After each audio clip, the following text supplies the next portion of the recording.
Israeli मजालिम के शिकार फ़लस्तीनियों से इजहार यकजहती। वज़ीर-ए-आज़म इमरान खान ने कहा है कि वो पाकिस्तान के वज़ीर-ए-आज़म हैं, फ़लस्तीन और गज़ा के साथ हैं। उन्होंने अपने ट्वीट के साथ नोम चोम्स्की की पोस्ट भी शेयर की, जिसमें मशहूर दानिश्वर ने कहा कि इसराइल निहत्ते फ़लस्तीनियों पर मजालिम के पहाड़ तोड़ रहा है, लेकिन इल्ज़ाम ये लगाया जाता है कि फ़लस्तीनी रॉकेट हमले करते हैं।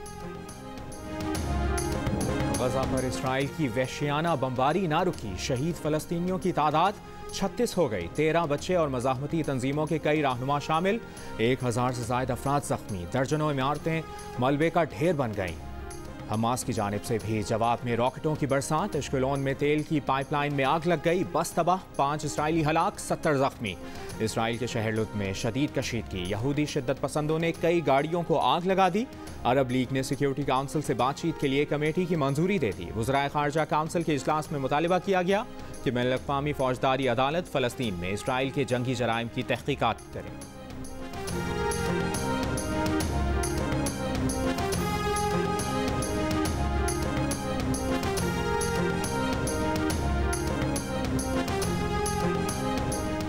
वज़ीर आला सिंध ने कराची के एक्सपो वैक्सीनेशन सेंटर समेत सूबे भर में कायम वैक्सीनेशन मराकज़ ईद के दौरान भी खुले रखने की हिदायत कर दी। कोरोना टास्क फोर्स के इजलास में कहा, ईद के बाद हैदराबाद, मीरपुर खास और दीगर अजला में वैक्सीनेशन सेंटर्स कायम होने चाहिए। इजलास में रेस्टोरेंट्स को टेक अवे की इजाज़त दे दी गई। तर्जुमान के मुताबिक रेस्टोरेंट कुर्सियाँ नहीं लगाएंगे। टेक अवे के लिए कोई अपनी गाड़ी से नहीं उतरेगा।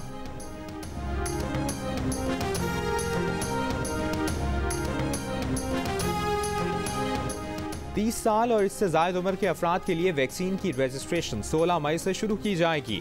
वफाकी वज़ीर और national command and operation centre के सरबरा असद उमर का ऐलान। कहा, वैक्सीन की फराहमी में बेहतरी आ रही है। वफाक की तमाम इकाइयों में वैक्सीन की इस्तेदाद बढ़ रही है।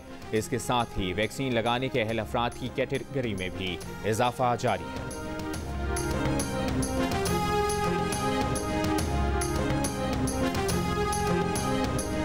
पाकिस्तान में कोरोना वायरस से मजीद 104 अफराद इंतकाल कर गए। NCOC के मुताबिक 24 घंटों के दौरान 38,600 से ज़ायद टेस्ट किए गए। 2,800 से ज़ायद नए मरीज सामने आए।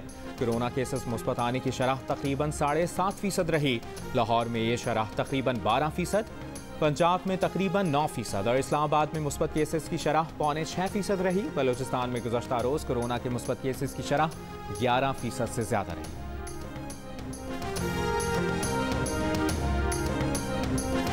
फैसलाबाद में लॉकडाउन और कोरोना SOPs की खिलाफ वर्जी पर 147 दुकानें, 9 रेस्टोरेंट्स, 5 दफातर और 1 शादी हॉल सील कर दिया गया। मास्क न पहनने पर 228 अफराद गिरफ्तार। मुल्तान में 19 कारोबारी मराकज़ सील, 60 अफराद गिरफ्तार। 51 मुकदमात दर्ज। पन्नू में 194 दुकानें, 29 बाजार सील, 123 अफराद को गिरफ्तार किया गया। लॉकडाउन के बायस अंदरून मुल्क के लिए ट्रांसपोर्ट सर्विस मुअत्तल। कोयटा से अंदरून मुल्क जाने वाली वाहिद ट्रेन जाफर एक्सप्रेस पर रश बढ़ गया। मुसाफिरों ने SOPs हवा में उड़ा दी।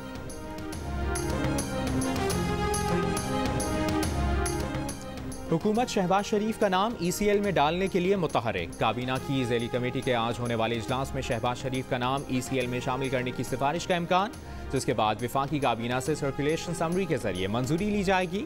नैब ने शहबाज शरीफ का नाम ECL में शामिल करने के लिए वज़ारत दाखिला को खत लिखा था।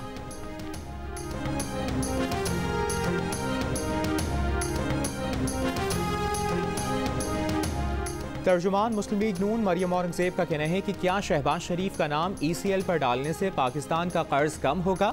हुदैबिया केस खोलने से क्या हुकूमत की नालायकी छुप जाएगी?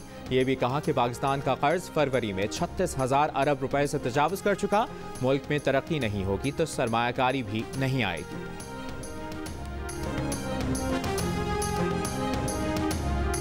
वज़ीर ख़ारजा शाह महमूद कुरैशी का कहना है कि करप्शन के खिलाफ आवाज़ उठाने का ठेका क्या सिर्फ इमरान खान ने लिया है? करप्शन के खिलाफ जिहाद में सबको मिलकर अपना किरदार अदा करना होगा। अदलिया को भी अपनी जिम्मेदारी निभानी होगी। मुल्तान में सहाफ़ियों से गुफ्तगू में ये भी कहा कि शहबाज शरीफ ने नवाज शरीफ की वापसी की गारंटी दी थी, वो गारंटी कहाँ गई? शरीफ बरादरान चल फिर रहे हैं, ऐसी कोई इमरजेंसी नहीं। आज हम जाने की इजाज़त दे दें तो कहा जाएगा मुकमुका हो गया।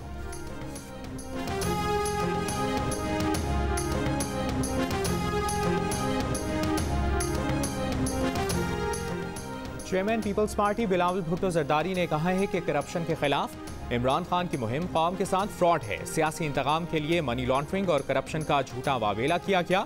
माफिया के सरपरस्त इमरान खान के एहतसाब के झूठे नारे का पोल खुल चुका। ये तब्दीली नहीं तबाही है, अवाम अब झांसे में नहीं आएंगे।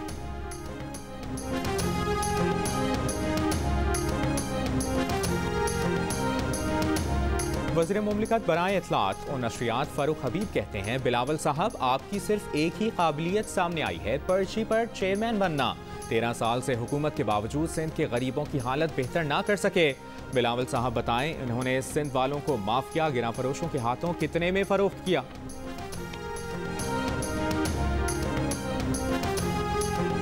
पटीदन में भड़िया रोड के करीब ट्रेन की पटरी पर क्रैकर धमाका, रेल की 4 फुट पटरी तबाह हो गई। बहाली का काम जारी। खैबर मेल एक्सप्रेस को पटीदन, सखर एक्सप्रेस को कोटलालू पर रोक लिया गया। लाहौर के मुख्तलिफ इलाकों में गरज चमक के साथ बारिश, शहर में सूरज और बादलों के दरमियान आंख मचोली का सिलसिला जारी। महकमा मौसमियात ने मुल्क के बालाई और वस्ती इलाकों में आइंदा 4 से 5 रोज़ के दौरान बारिश की पेशगोई कर दी। मगरबी हवाओं का सिलसिला 5 रोज़ तक इन इलाकों में मौजूद रहने का इम्कान।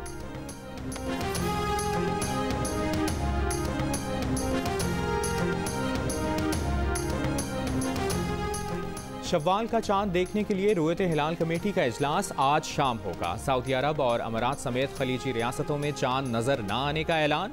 ईद उल फितर कल मनाई जाएगी। अमरीका और यूरोप में कैलेंडर के तहत त्यौहार मनाने वाले भी जुमेरात ही को ईद मनाएंगे।